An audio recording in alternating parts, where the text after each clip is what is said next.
Hello and welcome to this evening's event entitled Skulls, Portraits of the Dead and the Stories They Tell. Paul Gambino is joining us tonight, and he is an avid collector of the macabre for the last 20 years and owns an extensive collection of 19th century memorial photographs. His 2 decades of collecting have gained him access to some of the world's most elite collectors of the macabre. He's the author of multiple books, including Morbid Curiosities, Collections of the Uncommon and the Bizarre, and the book we're going to be talking about tonight, Skulls, Portraits of the Dead and the Stories They Tell. I'm delighted to be chatting with Paul today about his gruesome and fascinating findings. Now, during the conversation, if anybody has any particular questions, do add them to the Q&A button at the bottom of your screen. I will be monitoring that and interjecting as many of your questions as possible. Paul, welcome. It's fantastic to have you here. Oh, I'm so happy to be here. Thank you very, very much. Thank you. So, shall we start at the beginning? How on earth did you get interested in the macabre? It's like kind of almost super personal. See, I lived with my grandmother. And when I was like 10, I'd say about 10, my grandmother had like an aneurysm. She was supposed to die. She didn't die. It's 14. She had a heart attack. She was supposed to die. She didn't die. I guess around 19, she suffered another heart attack, and she survived that even though she was not. So she did wind up dying a few days after my 30th birthday, but there was this pall of death that, kind of always like hung over the house.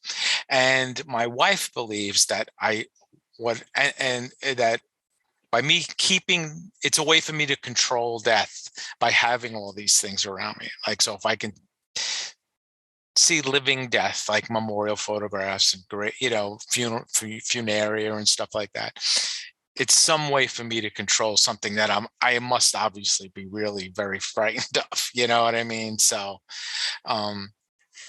and somebody, once I was asked during Morbid Curiosities, a very interesting question. It was really an observation by the interviewer. She said, I look at Morbid Curiosities, which is a book that has a lot of macabre in it, like Skulls.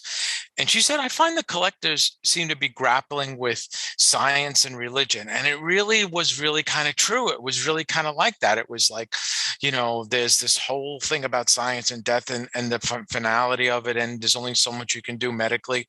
And then there's all this religious aspect. So it's like this faith in medicine thing, so I guess it's all a control thing, why people, and I think it's probably even true, like if you collect teapots or whatever you collect, it's a way to like, control something, in this case.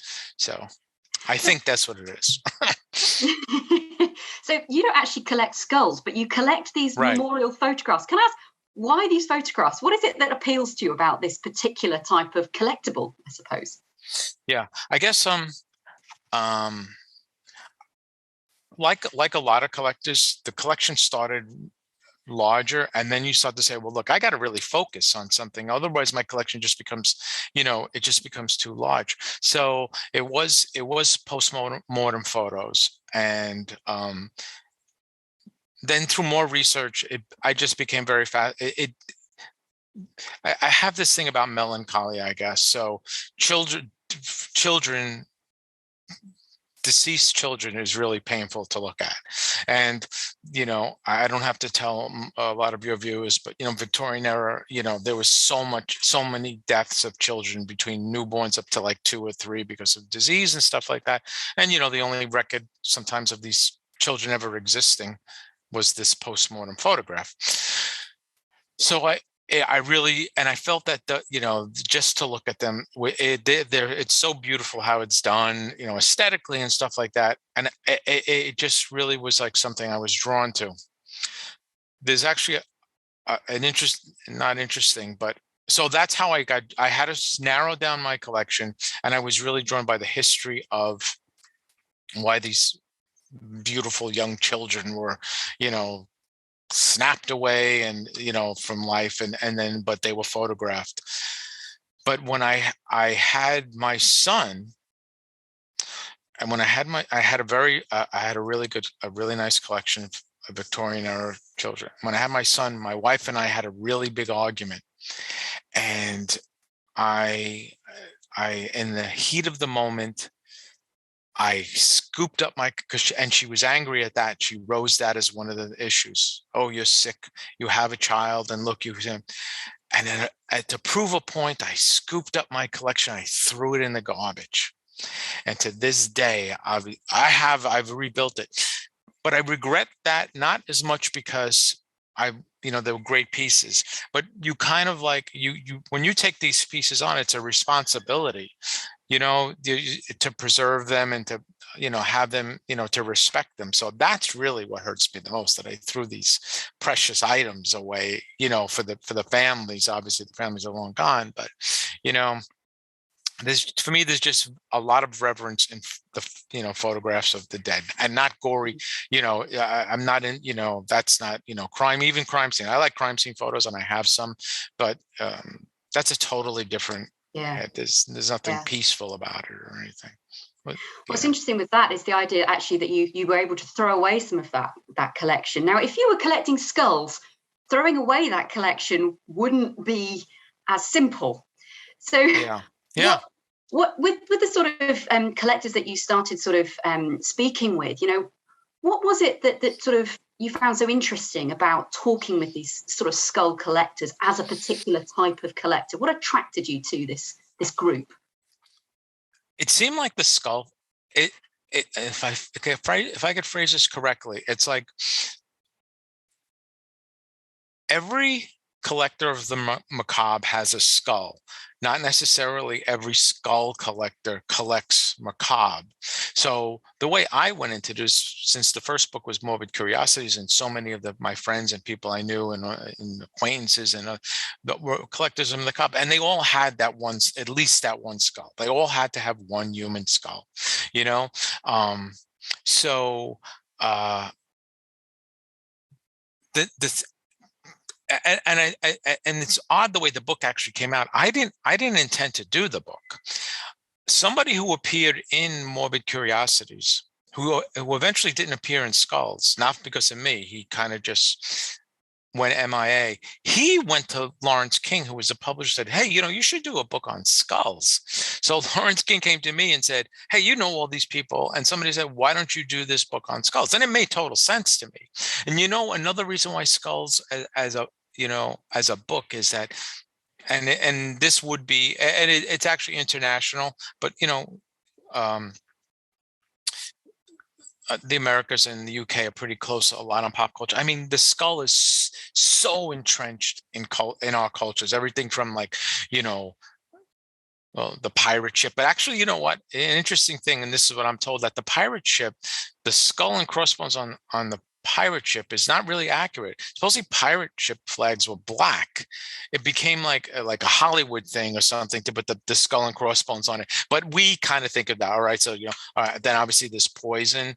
There's an interesting story about poison in skull and crossbones. Once again, I don't know if I'm telling people everything they know already, but in the United States, I think in the 50s, we used to have a skull up to like the 1950s. We used to have a skull and crossbones on our poison, anything that was poisonous. But children started thinking it was pirate food and they would drink it. So we had to take off the skull and crossbones and thing. But still, the skull is very powerful. Obviously, tattooing, that's one of the most popular things, so metal, heavy metal, bands. So skulls have worked their way in through everything. So it has a universal appeal. So I think that actually kind of worked.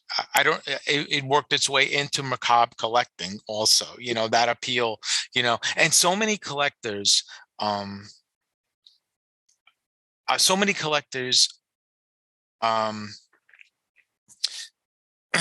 started out collecting other things. So, the skull it was like a natural segue into their collection, so especially guys.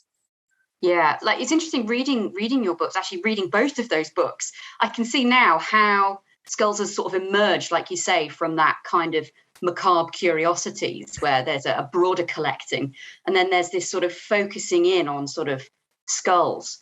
And how you have a lot of case studies in your book, Skulls. How long did it take to sort of gather all that information and meet with collectors and actually write this book? Has it been quite a long project for you?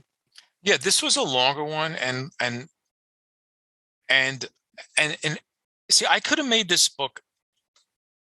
It was a long process, and it was a lot of people, but I could have made it shorter, but I didn't want it to be, because I didn't want this book to be about.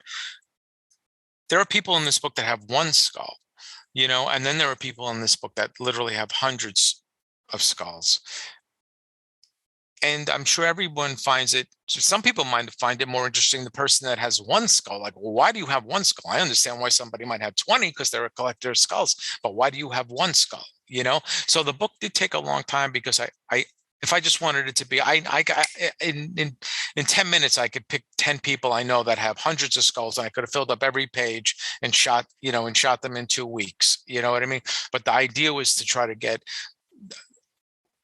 people who for different reasons have these skulls. Now there is, I'm not trying to be that, like, I think there's like 27 collectors or something in the book. Not each one has, there is a common thread, especially as through the serious collectors, but there is some different, reasons why, or motivations why they do it. But yeah, so the book took a long time, longer than it could have, only because I wanted it to be a wider breadth of the reasons why these particular people.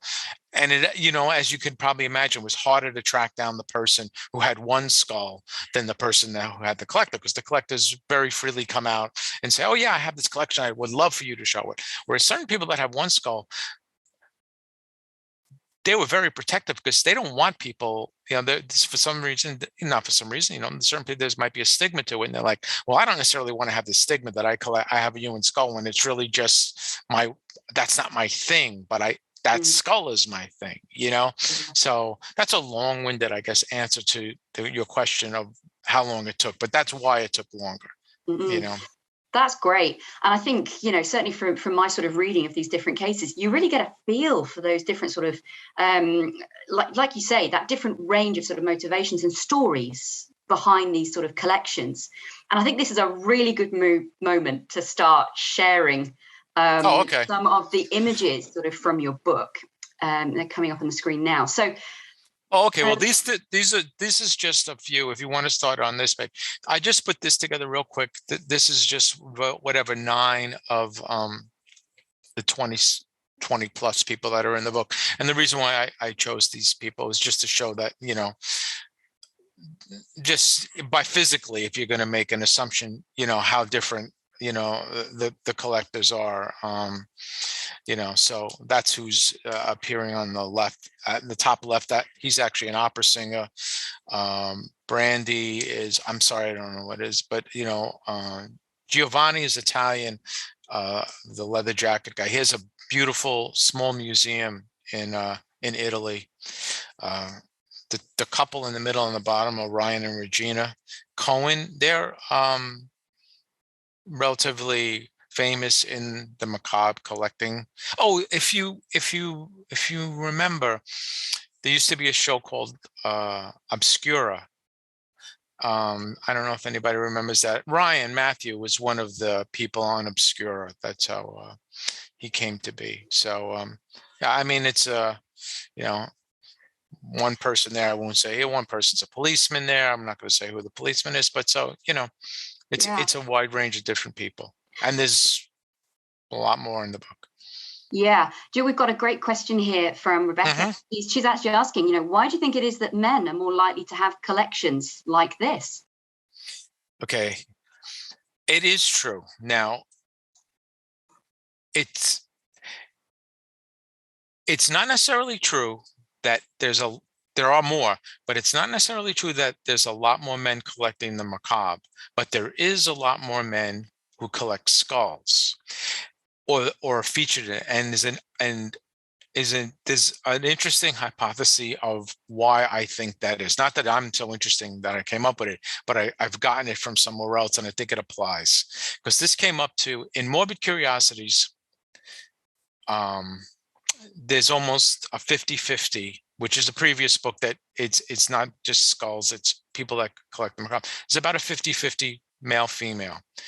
And when I asked Evan, who was on the show Obscura. I asked Evan, I said, Evan, you know, what's it like being a woman in this field? And she said, or it came about from something else, is that men collect, and I don't know what it is in England, and I'm sure you have the equivalent of it, but so many boys in my generation, and I guess in previous generations have been Pokemon and stuff like that, boys collected baseball cards, and you had to complete the set. The whole idea was to get all the cards. So when you're collecting just the macabre, Evan said to me, yeah, all the guys that I know, they have to complete everything. Women, and hopefully this doesn't sound sexist, they look at a piece and say, yeah, that piece fits in my collection. And they don't necessarily have to have all of them. That particular piece fits in my collection. This piece fits in my collection. That and isn't. Where guys have to have it all. And you'll see that on the auction sites where they have to get that next one. They have to get that next one. So skulls, since this book is primarily about skulls, there is that whole thing about quantity. Quality is obviously a thing too, but I can get, and you can see it, like Adam's got a whole wall behind him, Ed's got a whole wall behind him. You know what I mean? It's to get a lot of skulls. So yes, she's right in that. In skull collecting, I would say that it's more heavily male dominated, and I think it's a throwback to that thing about having to get the whole series. And there are series in skulls. I mean, there's whole medical series, there's whole tribal series, so yeah, that's a good observation. But I would say that it's specific, a little bit more specific to skulls than just collecting macabre. The approach is different. Women approach it differently, but so let's look at some of these amazing photographs. Oh, right. Yeah. Let's go. Tell me about these. Yeah, these are Kapalas. I think Kapala it's a word that's like loaned from Tibetan language. It's actually even further back Sanskrit, and they're actually these the skull cap would come off, and they would use them to like drink from them and stuff. They're ceremonial. They're ceremonial. Now, they always follow like a very similar pattern, because believe it or not, the two that you're looking at are actually two different Kapalas, and they obviously at different angles, but you could see the similarity in them, and they're two different from two different people's collections, and they're not mass produced. It's just that you had to follow a very specific and they're also done, you'll see them animal skulls, sometimes monkey skulls will be made into Kapalas, but yeah, that's what this is. You can go to the next slide if you like. Okay, this is a headhunter trophy skull. That actually happens to be I believe that's a female skull, and she's the victim.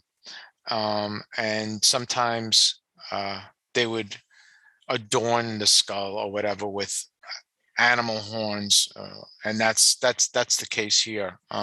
It's a trophy skull. This one comes out of like the Cognac tribes. They're big South American. It's a big South American thing, head hunting. That's where shrunken heads. There's no shrunken heads in this book because there's no skull. I don't know if people realize that, but there's no skull in a shrunken head. The skull is taken out, filled with sand. The skin is filled with sand, heated, and that's what shrinks it down. Mm-hmm. So even though it's part of a headhunter, but this is a headhunter skull, trophy skull. Brilliant. Next. Okay, the left skull is a Peruvian elongated skull. Those are really cool. You see them a lot. That skull must have been, it's done by boarding. This one in particular is done by boarding because you can see how flat it is. And when the child is first born, and they put a board in the front and the back and tie it with twine. And as the skull grows, it has nowhere else to go but up. So that's how you get that. And the larger or the more elongated the skull, the more beautiful the child usually a girl.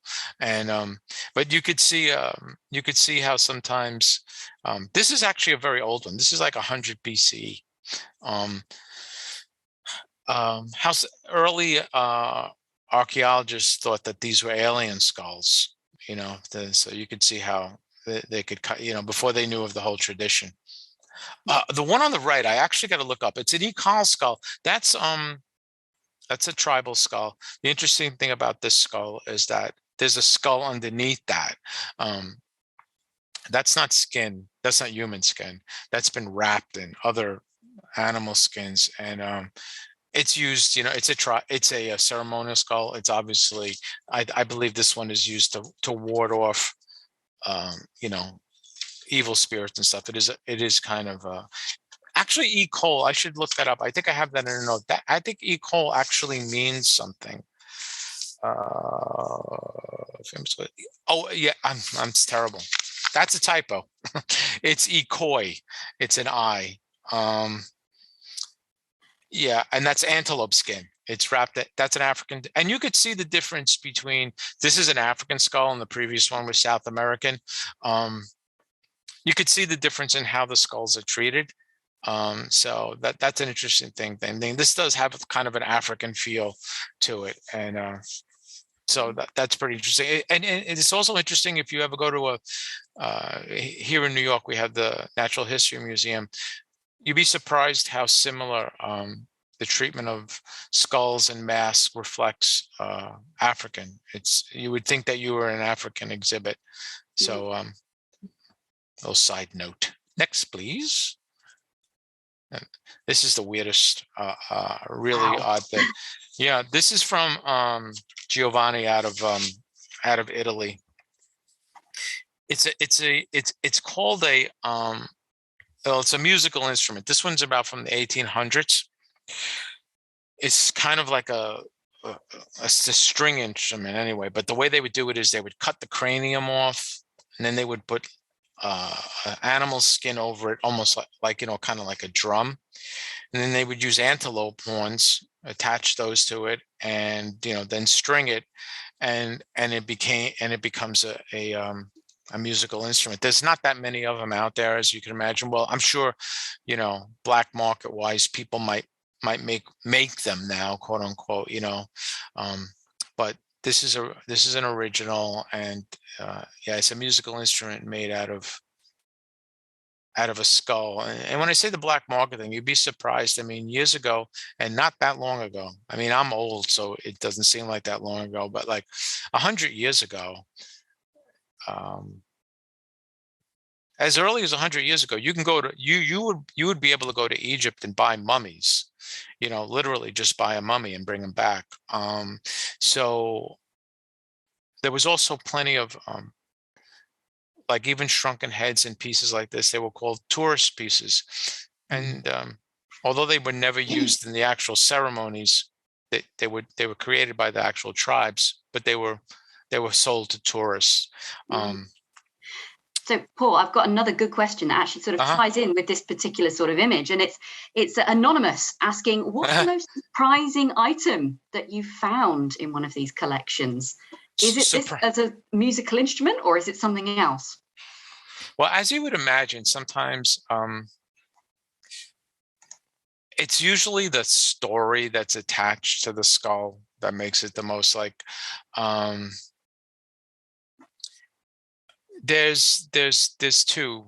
One's in the book, one's not in the book, and I think, yeah, there's two skulls that involve a death, and one was a suicide, which is very, very hard to to look at, and the other, which isn't in the book, and I can't reveal who had it. It was of a 12-year-old boy who was severely handicapped, whose father thought he was putting him out of his misery and shot him in the back of the head. So it's just the story that those two skulls have. This is visually probably one of the more striking skulls.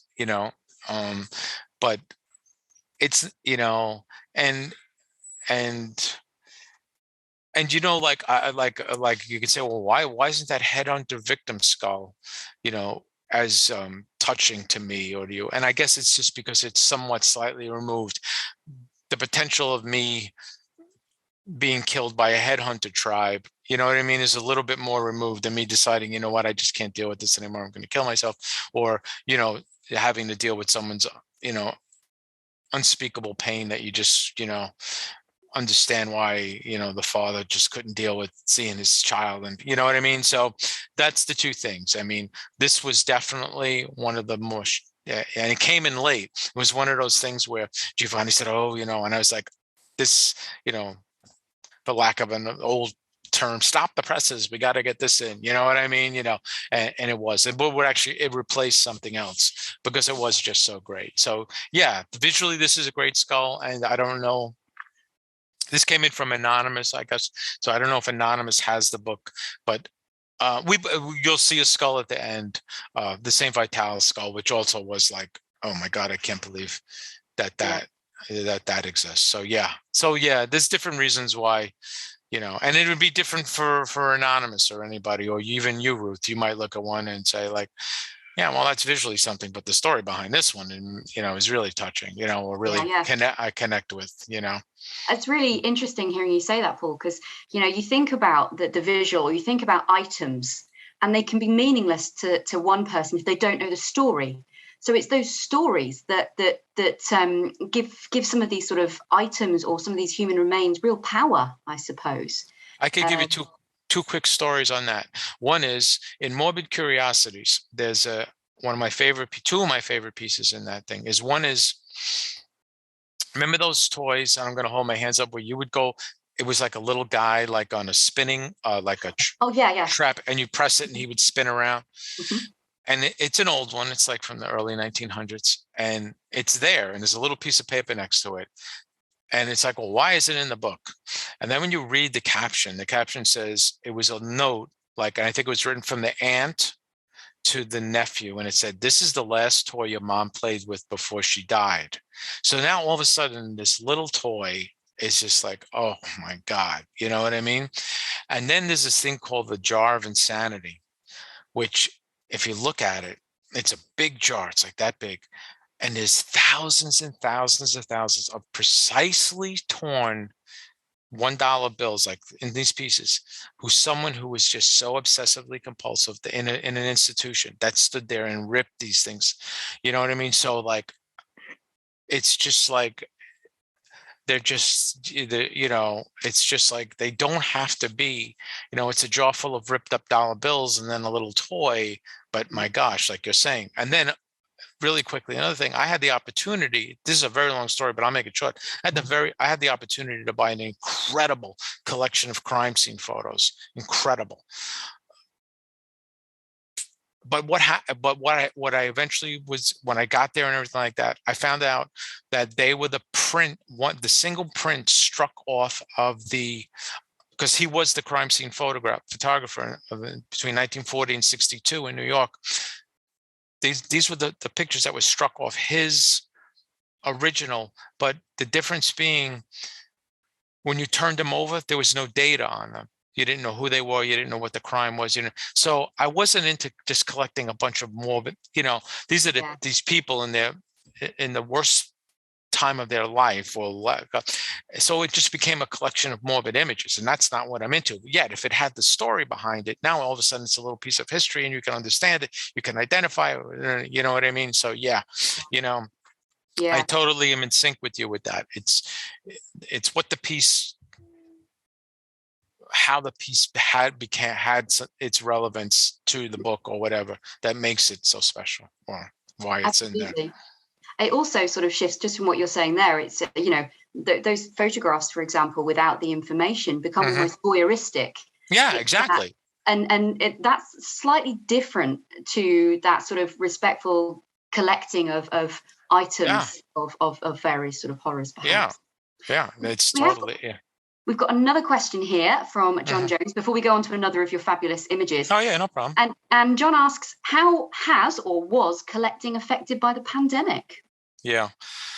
I think like everything else, it kind of it it increased it because online became definitely uh, I think the the media, the selling platforms, people like Instagram. Now eBay is very strict, but like Instagram is certain kind of like eased back a little bit of their rules, and people started selling their pieces of their collection like crazy online, and Instagram has now become a huge spot for people to buy collecting, macabre collecting or oddities. And yeah, so I think that the pandemic just escalating this anonymous buying too, like, so a lot of people don't have to go into a shop, they don't have to deal with, if they feel like, the casual collector who doesn't want to, ask for a skull now can buy a human skull completely anonymously online. Not that you couldn't always do it, but you can definitely do it much easier now. So yeah, that anonymity because of the pandemic, like many things, is uh, um, buying and selling was changed. It's made it easier, hasn't it, in Yeah, many ways? Yeah. yeah, Okay, should we have we got some more slides to look yeah, at? yeah, yeah, yeah. There we go. Yeah, these are Solomon Island skull houses. The reason why I put these are actually from two different. They're both from the different tribes, same island, but these are just to show that how in someone's home, an islander of their home would build. These are actually. There was a very slight differentiation, like these I don't know about these two particular ones. They could actually be enemies or they could be protectors of the home.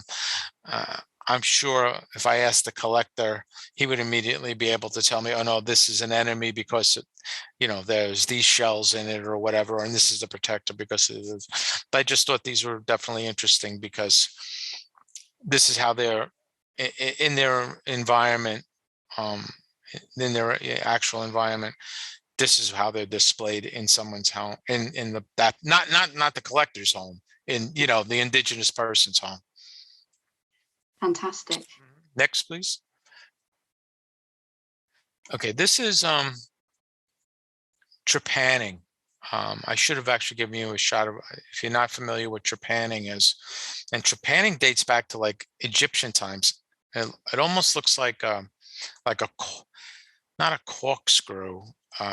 Just imagine the top of a wine, a screw wine, bottle of wine that happens to have a screw top or whatever. So it has like that on that, and then a rod, and then a handle, and teeth on the thing, and you would turn it and you would cut a hole into someone's head, and that's what these are, and they would relieve pressure from you know that might have been blood, it might have been swelling of the brain, and it dates back to Egyptian times of these skulls. And the skull on the left, he's been double trepanned twice. Based on the way those are healing, this person survived. Those are successful. Those were successful trepannings. So that's a really cool skull, and it's interesting to see that it's also a testament to how the body really fights to live. Like I read this thing once, I thought it was fascinating how when people get very sick, they're like, oh, my body is giving up or double crossing me, where in actuality, your body does everything it possibly can to try to stay alive. You know what I mean? So, this person had 2 holes drilled in his head, and it found a way to heal itself with obviously no antibiotics, no nothing or thing. And the skull on the right is interesting. And you would hope that it was a skull that was donated willingly by the person, because all those cuts in it are actually sagittal saw practicing. So medical students were actually practicing how to cut someone's skull. So that's why there's so many different holes in it like that. So it's kind of you know interesting reason why both have holes in them, and two totally different reasons. One to save a life. Well, I guess both actually ultimately to save person's life, but one seems a little bit more disrespectful on the left to be cutting up someone's skull to practice. But I guess you know, you know, that's what had to be done.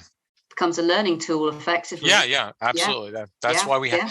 That's where most of the skulls come from. They're mostly medical school skulls. Right. Okay. Yeah. Brilliant. Should we have the next slide? Mm-hmm. Okay, these are real. It's a good segue into medical school skulls. All right, so these are just very unique because the skull on the left has those old veins that they left on and then injected with wax, so that a medical student can see, you know, the how the blood flows around the skull and within the skull. And the skull on the right is a full dentition, which shows the teeth, obviously, which is a big deal, and high up into the nasal cavities. Makes the skull look very frightening. But so these are medical skulls that are more than just for the actual skull, for the 20-something bones, but to show other aspects of it. Next, please. The skull on the left is a Bouchain, and that's an exploded skull. A lot of doctors in the 1800s and early 1900s always wanted one of these to do. It's still a practice that's done now. It's really a time-consuming practice. They're kind of expensive. And it's, they're called exploded skulls because that's what it is. All the bones are separated and held together with wire, and sometimes you'll see these little little knobs on it. You can move it and it'll open and close and stuff like that. The skull on the right, the interesting thing about that is that has it's got the orbital clasp in it, which that's actually for lobotomies. So that's how they would give you a lobotomy, just right up and through your eye. Interesting thing about lobotomy and the lobotomy tool is that people that collect skulls, and it's actually very difficult to get that tool, and not because they were so rare. Well, they were rare because most doctors never even bothered to use the tool. They would use an ice pick, a general ice pick that you found in the kitchen. So they didn't even use that medical tool that often. So it's kind of that's how primitive, and that's up until the 30s, 1930s and 40s. They were giving it, and you literally just stuck the ice pick up in the front of the thing and moved it around. And wow. Yeah. I've got another couple of great questions here. Oh, good. Is that all right? Oh, yeah. This comes from Anonymous again. Might be the same one, might be. And this is referring a bit back to when we were thinking about the collections and the sort of stories. And Anonymous asks, do pieces ever get traded between collections? Oh, absolutely. Yeah. And do they acquire extra backstories through being passed between collections? It's funny. Some people will note this came from this collection because there's some people that have very famous collections, and so that'll become something to make the skull more of a prized possession. So yes, skulls are traded. Yes, the lineage of the collections it came through sometimes can add. When I say value, I mean, it might be monetary value, but it also, collectible value to it. And was there another part to that question? It's about extra backstories, but you kind of address that. Yeah, that would be that. Yes. Yeah. Provenance on skulls is very hard, though, in terms of actually where skulls come from, because so many of them, you can get relatively quote unquote recent skulls from India, believe it or not. India is a source of, but a lot of serious collectors rather not, because they don't know the history of how that skull came. Not necessarily that that people have been murdered for it, but so many of the skulls are very old and they come out of medical schools and things. So even though they can't, lots of times they can 100% say that, oh, this person wanted their skull, to be separated from their body. They kind of shy away from anything that looks like, this is, within the last 20 years or something like that, Yeah. So one of the questions, this one from Morticia, who asked, do any of the collectors you spoke to have superstitions around their collection and how they house or treat them? Yeah, well, I'll answer the second part first, and that is they all, whether they do or they don't, when I ask that question, they always say that they find that they consider themselves keepers and of these skulls, and they treat them with the utmost respect, and that's always first and foremost. They're displayed, and better than they're displayed in someone's home and loved and and admired, as opposed to being in a box or in someone's safe deposit box and stuff like that. And the first part of the question was, do any of the collectors you spoke to have superstitions around their collections? That question always I ask. I'll answer it like this. Every time I've ever asked a collector of the macabre, every time, almost 99.9% of the time, I have asked them, I said, have you ever had an item that you feel was haunted? And they all say the same thing. They say no, but oh, I wish I did. You know what I mean? So, no one I know has ever really gotten spooked or is creeped out, or and if they do, it's usually positive. It's usually it's not negative. One, Adam Bashian said he did have a skull it was a doll that he got rid of, so it wasn't a skull. Right. There was the obligatory haunted doll that he did get rid of. Brilliant. Should we have the next slide? Oh yes. Okay, so there's the suicide. That's actually the exit wound. That one's in there because to me that's pretty sad. And the one on the right is interesting because to look at it, it doesn't really say, you really can't tell, but written, I believe it's written in French. It said died of a violent death. So that's the inscription there on the bottom right. So there you get a bit of history right on the skull. Brilliant. And this ties neatly to some more questions that have come in. Oh, okay. I'm going to go with Gavin's question first. And he actually asks, are there any legal implications to buying or selling skulls? And has a collection ever got the owner into hot water? There are 3 states in the United States where you can't ship a skull out of it, and you can't ship a skull into it. I think it's Tennessee, one of the Carolinas. I can give you the 3. So there are 3 states you can't ship in or out of in all of the United States. So they're legal. Skulls, bones, that's all legal within. So that's not an issue. What you can get in trouble if they feel that the skull was sourced by a grave robber, someone actually digging up someone's grave, or it is a piece of evidence, then you will get in trouble. Paul Booth, who some of you, if you're familiar with the tattoo world, Paul Booth's a pretty famous tattoo artist. He relates a story where he was in the South. He was tattooing at a convention, and these kids came up to him and they said, "Oh, Paul, we have something for you. We know you collect." So he was like, "Okay, at the end of the night, let's go check it out." So they go, he comes outside, they open the trunk of the car and they hand him a bag. And he holds the bag and he says he could feel that the bag is moving, right? So he opens up the bag, and what it was a head, a skull, and it was full of maggots.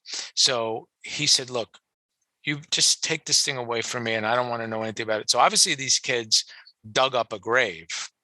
You know what I mean? So that's an issue. Obviously that's an issue. You know what I mean? So yes, you can get in trouble for that. Again,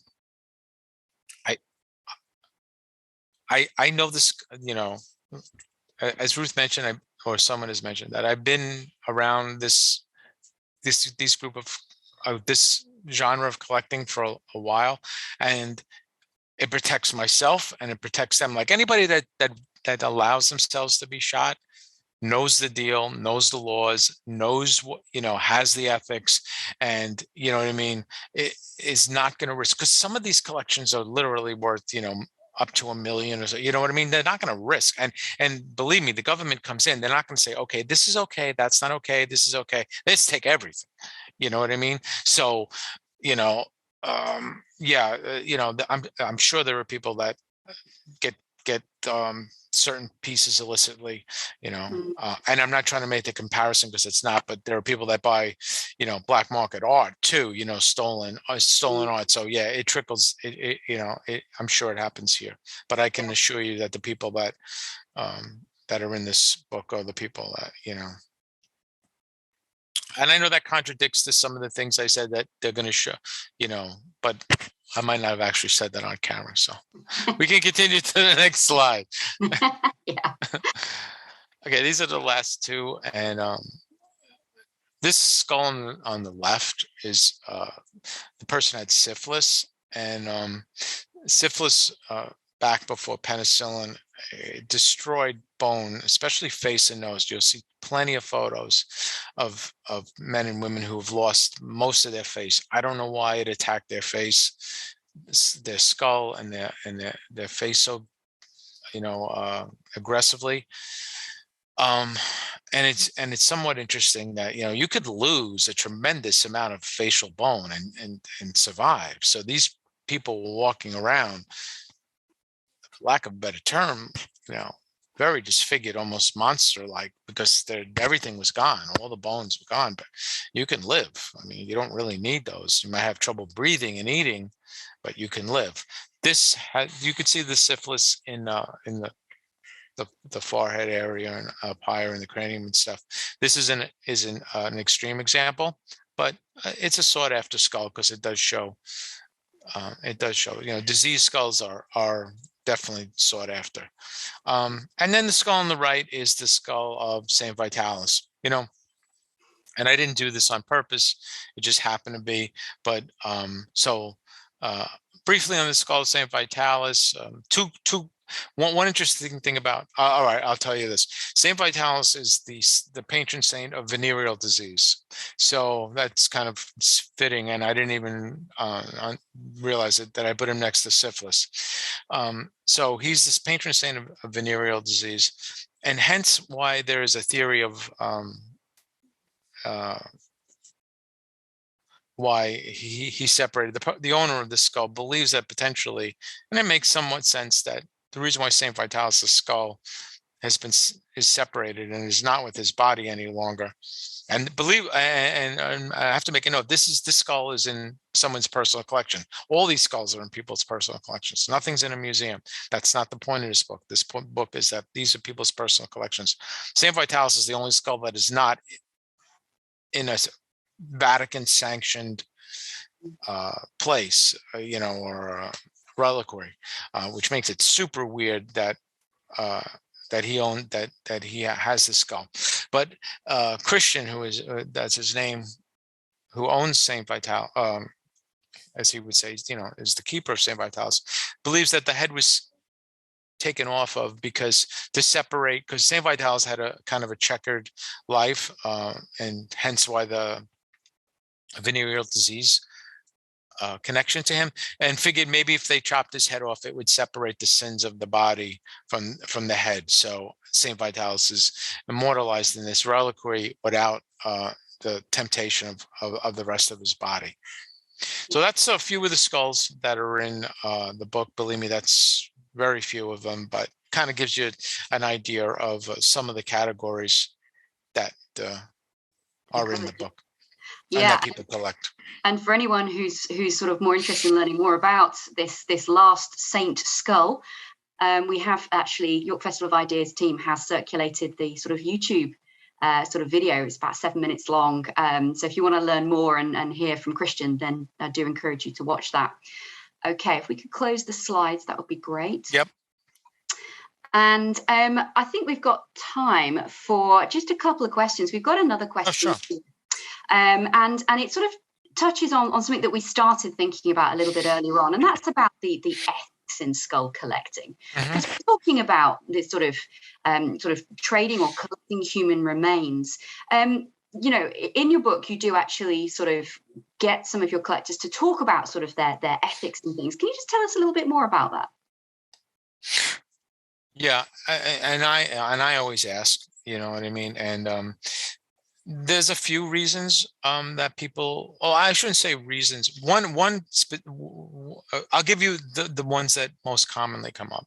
And one is that they feel that they completely respect the item. The item is on display, and they find it a little bit odd that what's the difference if they display it in their home as opposed to displaying it in a museum. That also leads to a point where some of the question I would ask them is there anything that you wouldn't, certain skulls you wouldn't buy or purchase or put in your house? And they say, yeah, if I feel it belongs in a museum, then I won't. If I feel that it would serve a better purpose being in a museum, it is. Now, a lot of these people are very knowledgeable about museums and say, do you realize the fraction of items that you're seeing in a museum? Like 90% of the items that museums have are in storage and you never see them, you know? So these skulls being out on display and, you know, is a better place than them being locked up in, you know, in some cabinet in a basement somewhere. Now, I can't speak for the, you know, is it ethical that this particular person skull is there? Because we don't know the provenance. We don't, you know, and I assume that a lot of these people thought that their skull was going to remain in a medical situation or this, and now it's not. Now it's in a private collection. So all I can say is that not the people that I deal with, and because I will say that, like, look, and I know people that deal with skulls, and if they have the slightest inclination that the skull is going to be used, now look, and I'm not saying anything against any other religions, but if they feel that it's going to be used for occult purposes, or, you know, only because they don't know what that person, when they were alive, if they would be offended if they were part of a satanic, you know, ritual or some other ritual, you know, that's not it. It's the trading and reselling is, you know, is theoretically to other collectors who have the same mindset about the items that are in their collection. Is that a way just to justify them having this, you know, odd collection that they want to have? It could be, you know, but I know for a fact that the people that I know totally love these skulls. They cost a lot of money to have. They're all displayed beautifully. If you go into their house and they let you in, they'll sit there and they'll talk to you. That's how I know all this stuff. I'm not an expert on it. I just, you know, that's all they want to do is tell you every possible thing they can about it. You know what I mean? Because they just love them so much, you know? So, and I know this doesn't make it okay, but they also, you know, I always ask them, you know, what would you want to have done with you? And they all say, oh, I hope my skull is in someone's collection. I would love to have my own skull in someone's collection, you know. But I'm not saying that you know, it is an odd thing, and Ruth and I talked about this before. You know, you have to ask that. You know, how ethical is it? I mean, but you know, and then they say, well, if you see it in a museum, how come it's, you know, how come that's ethical, but you see it in my house, it's not?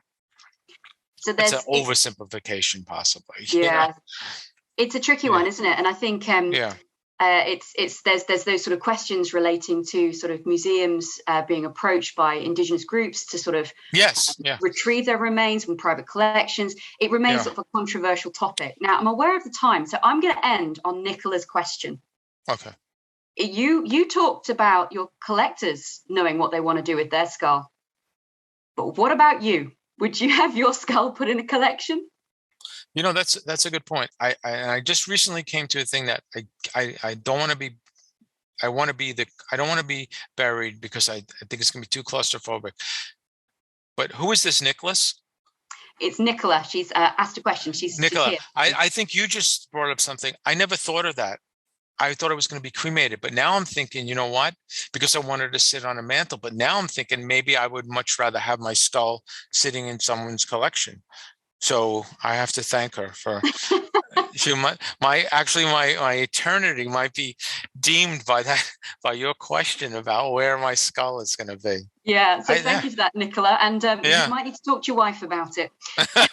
Well, I don't think she'd care. She might push it along quicker. So thank you so much, Paul, thank you for sharing with us this evening. Now, for anybody watching, I just want to confirm that the recording of this event will be available on the festival YouTube channel, which can be accessed from the Watch Again section of the festival website after the 24th of June.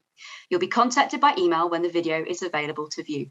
If you'd like to purchase a copy of Paul's book, Skulls, Portraits of the Dead and the Stories They Tell, it will be available from our partner bookseller, Fox Lane Books. For more information on book sales, please see the festival website or head direct to foxlanebooks.co.uk/festival-of-ideas. We very much hope that you will continue to be engaged with the York Festival of Ideas. Check out the website for full details of all the events in the festival programme. We'd love to hear your thoughts on these events and continue the conversations using the hashtag York Ideas. Thank you, everybody.